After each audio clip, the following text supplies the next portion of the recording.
Hello everyone, I'm Mark Baines, the Executive Director for Training Made Fun. Welcome to Training Made Fun's presentation of exercise instruction and biomechanics. And when we talk about biomechanics, the most important point we need to first understand that biomechanics is simply, for us here, the evaluation of a motion of a living organism and the action of forces upon it. In other words, every single time we move, we have to understand that when we move, there are things working internally as well as things working against us externally. And it's not as simple as bending the elbow automatically means the biceps do work. That's not necessarily true. Believe it or not, you can bend your elbow and it's not necessarily your biceps that did it. Or you can bend your knee and it wasn't necessarily your hamstrings or your gastrocnemius from your calf that bent your knee. Even though those are the muscles that primarily do it. Matter of fact, you may have bent something or moved something, or something moved in general, we should say, but you didn't specifically move it, so the muscles were not actually active in motion that you see in front of you. That can sound very complicated, but we simply have to understand that when we get a better idea of what's going on internally as well as externally in an exercise, we'll have a better understanding of what is or is not working. So, one thing we really have to make sure is to now be able to feel the force. This concept that whenever we exert or produce force, in other words, we try to move something, that's concentric action. We're trying to move an object, we're trying to exert force against something, that's a concentric action, okay? And if we're trying to slow something down, something is moving at us, we're trying to slow it down, or we're trying to slow down our landing when we come down to the ground, and we're working eccentrically, we're still having external forces that we're working against when we're performing such actions. As well, we're trying to hold something in space. When we're trying to hold it and position it in a given place, we're working isometrically. So we're still exerting force at that point as well. And of course, it takes a lot more, generally speaking, the same level of external resistance. It's going to be a lot easier to slow something down, and it's going to be a little bit more challenging to hold it in place. But the most challenging is to change its direction, which is what concentric is. A lot of people don't think about that in advance when they're picking up an object or when they're running and jumping. It's usually the thing that gets you the most. From a standpoint of you having to exert more force, generally in a weight room is going to be the concentric. But when you're running and jumping, pushing off is not usually what gets you so much. It's the landing. Because even though you're not working all that hard, generally speaking, trying to slow yourself down until you hit the land, you are, because all that weight of you coming down, being pulled by gravity, takes a tremendous amount of force upon you to be able to control that. So these things all have to be taken into account with every exercise we entertain to use. There's much more than just more challenging, less challenging, good, bad. We got to watch out for those terms in general. We don't do something because it's challenging or less or more challenging. We do it because it's appropriate. We do it because it meets a specific goal. And just adding challenge or adding difficulty, adding weight arbitrarily is more than likely to increase risk without necessarily increasing benefits. And that's not something anyone wants. You may think you want it in the short term, and the long term, it's not going to get us where we want to go. So we have to take a better overall look at these concepts. Now, whenever we move from here forward, we have to think about joints coming first. Force is second, muscles third. So joints are the number one thing. Normally, we don't think that way. We don't think, hey, look at the joints on that guy. We don't talk about, hey, I like your joints. Your joints look great today. No one talks that way. Everyone talks about muscles. You look fit. You look strong. You look like you've been working out. And they're really referring to the fact they can see muscles or see what appears to be growth in muscles or see what appears to be loss of body fat, thereby showing muscles. It always comes back to muscles, generally speaking. And that's okay. But when we talk about exercise and the application of exercise, when we talk about getting benefit from doing anything, we need to really understand, if we want to maximize this benefit and minimize the risks, what joints are involved in the exercise. What joint movements are we looking to incorporate in order to gain the benefits of a given exercise? Then we have to be clear about, all right, so we know the joint motion we're looking for. We got to figure out forces. What do we want to be working against? Do we want to use a band? Do we want a dumbbell? Do we want to use a body weight exercise? Do we want to use a cable machine, a machine of some kind? What? And of course, by doing that, depending upon the thing we're trying to move, we have to figure out how much force we have to apply to move that. A lot of things that play a role with that. We'll come back to that. And then and only then, if we're clear about, as we're trying to move something, what's working against us, what are we pulling it against, and making sure we directly oppose that resistance, then and only then can we get the proper muscles involved in the exercise. Now, when it comes to exercise in general, there are four basic forces. There's torque, which is rotational force. We have a joint, we have a place where two bones meet, At that place, if one bone moves against it and kind of rotates against it, that's creating kind of a torque force or rotational force, which is a very normal action for a joint. That torque force, well, if the load is at the end of one of these bones, of one of these levers, then if that lever is longer, so someone has a longer forearm doing an arm curl than somebody else, or a longer arm as a whole, right? They'll have to exert more force to move the same load as someone shorter than them. That's why force, strength, those kinds of things, the external force is the same from the standpoint of the load itself, but because of its distance from the joint, it's going to increase the amount of resistance, how hard the person that's trying to move it is going to have to work. I often make the joke when I find someone shorter than me that I know that actually is lifting the same weight or maybe slightly more than I do, and I have much more significantly longer arms than they do. I'll remind them, if it comes up, of course, that I am actually stronger than they are. I'm exerting more force than they are. I'm producing more force. I'm the one who's actually stronger in this instance as far as the effort to be able to move this particular load. Or at least I'm exerting more force to do it. And people are very quizzically, they're very surprised by this concept. No, it's the same weight, or I'm lifting 2 pounds more than you, 5 pounds more than you. Yeah, but my limb length being 10, 15% longer than yours, I'm actually exerting a lot more force than you are to move this load. So I'm actually technically stronger, or at least I'm exerting more force. Okay. That said, we'll come back to that. That's torque. Amount of rotational force required to move something, amount of external force required going against you, your ability to resist it, has to do with the distance from the axis point, has to do with the amount of load we're trying to move in general, how much force is required to get this motion we're looking for. And of course, it also has to do with the position of the levers in space. Are they at a 90-degree angle to each other, these two bones? Are they 180 degree straight line? Where is the load at that given moment in time? Those things all play a role with torque. Now, this concept of compression. Torque is rotational force. Compression is two bones pushing toward one another, compressing together, okay? When we have compressive forces, that's how we build bone density. That's how we get stronger. One of the reasons why astronauts don't have issues with bone density in space, they can't get compressive forces because they don't have the advantage. You could say it's an advantage in this standpoint, even though we don't think of it as an advantage, of gravity, okay, pulling against us. So when we pick our leg up and let it land back down again, that resistance from the pull of gravity and the compressive forces as we get pulled down and land and push off going off, those compressive forces help build bone, assuming we have the proper speed, the proper load, the proper motion. All those things certainly have to come into play as well. But that said, compressive forces are typically push exercises where we're actually pushing off, and then we're coming down for landing, or pushing off and returning back down to normal, walking, jumping, running, okay, squatting, overhead pressing, lunging, deadlifting. All those kinds of exercises are all compressive force type activities, overhead pressing, push-ups, all that stuff, okay? And that said, distraction forces, we're talking about specifically motions where you're pulling something. You're doing a row or a pull down or a pull up, if you will.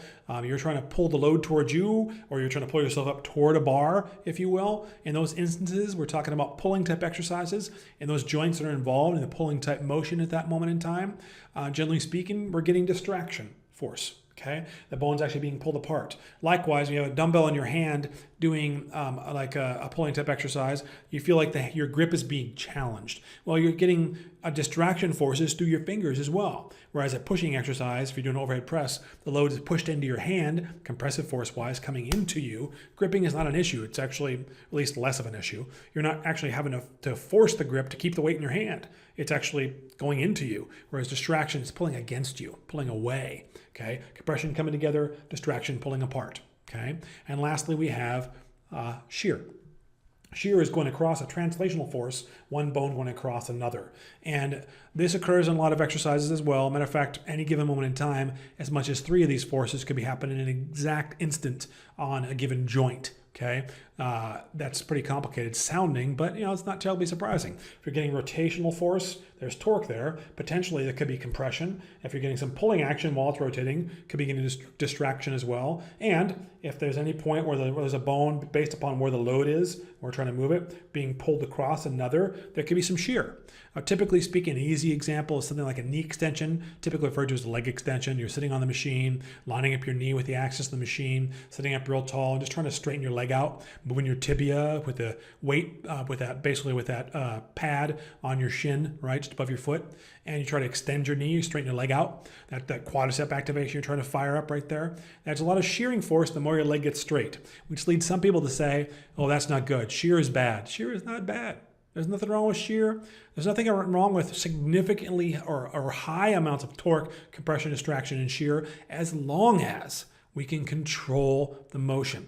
Can the person who's lifting that load, who's ever concentrically trying to move it, eccentrically trying to slow it down, or isometrically trying to stabilize it, if they can maintain control, and control can be somewhat of a subjective thing, but we have to be clear about when we talk about control, it needs to be fluid, it needs to be smooth, it doesn't need to be effortless, but it needs to look like you can clearly handle that. You're not bursting at the seams with your face turning red, facial expression changing, because we've mentioned it before and in previous videos, if your facial expression changes or your form breaks down, you can't handle that weight.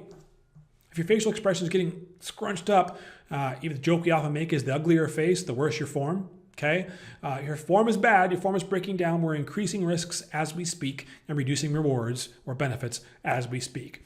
And I know for a fact that is not the goal. It's hard sometimes to put that weight down when we're having difficulty moving it because we want to get that one more rep. That's a problem. But unfortunately, that's our ego taking over as opposed to understanding that the goal is to get the benefit from the exercise, not try to get a number out of it every single time. That's difference in competition, of course, versus practice. If we're looking for long-term benefit, we have to take more into account than just grunting through something or just pushing through pain or discomfort. We have to understand what's going on. Okay. All these forces are very, very normal and nothing right or wrong or bad or good about them. We have to make sure we can handle those forces, or we have to do one of three things. If you recall referring to this in kinesiology as well, we have to either slow the motion down, or we have to reduce the range of motion, or reduce the load.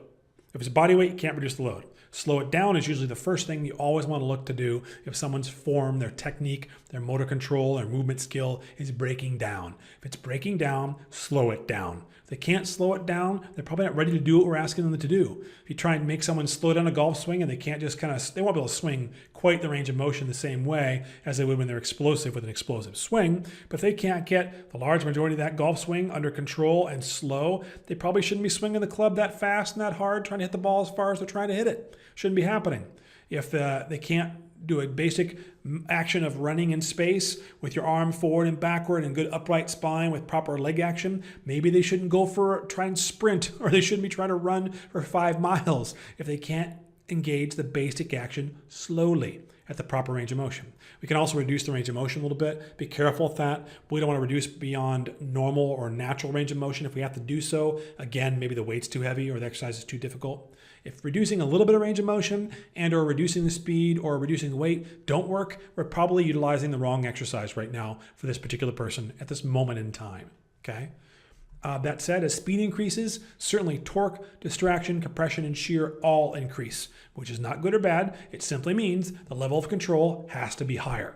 Okay, and it again needs to be fluid, smooth, look like it's something we belong doing. We've all seen that. There is sometimes you've seen someone doing a strength training exercise in the gym or an Olympic lift, being explosive, or sprinting, or jumping, or wrestling, fighting, doing ballet, doing yoga, whatever you can think of. Okay, you can always pick out a person or two in the room who looks like, wow, they belong doing that. And they may not have always looked like that. Some of that could be trained. It's not necessarily genetic. We all have genetic capabilities and genetic limitations, but we won't really know what they are until we've trained to find out. And we can make significant gains in very few days, possibly for neural changes, but as far as mechanical changes and actually really maybe more autonomic, where the body naturally responds appropriately, gaining muscle fiber, building connective tissue strength, getting bone density increase, and getting more benefit from exercise. In a few weeks, we can see tremendous benefits. In years, it could be amazing, countless levels of ways we could be increasing our performance.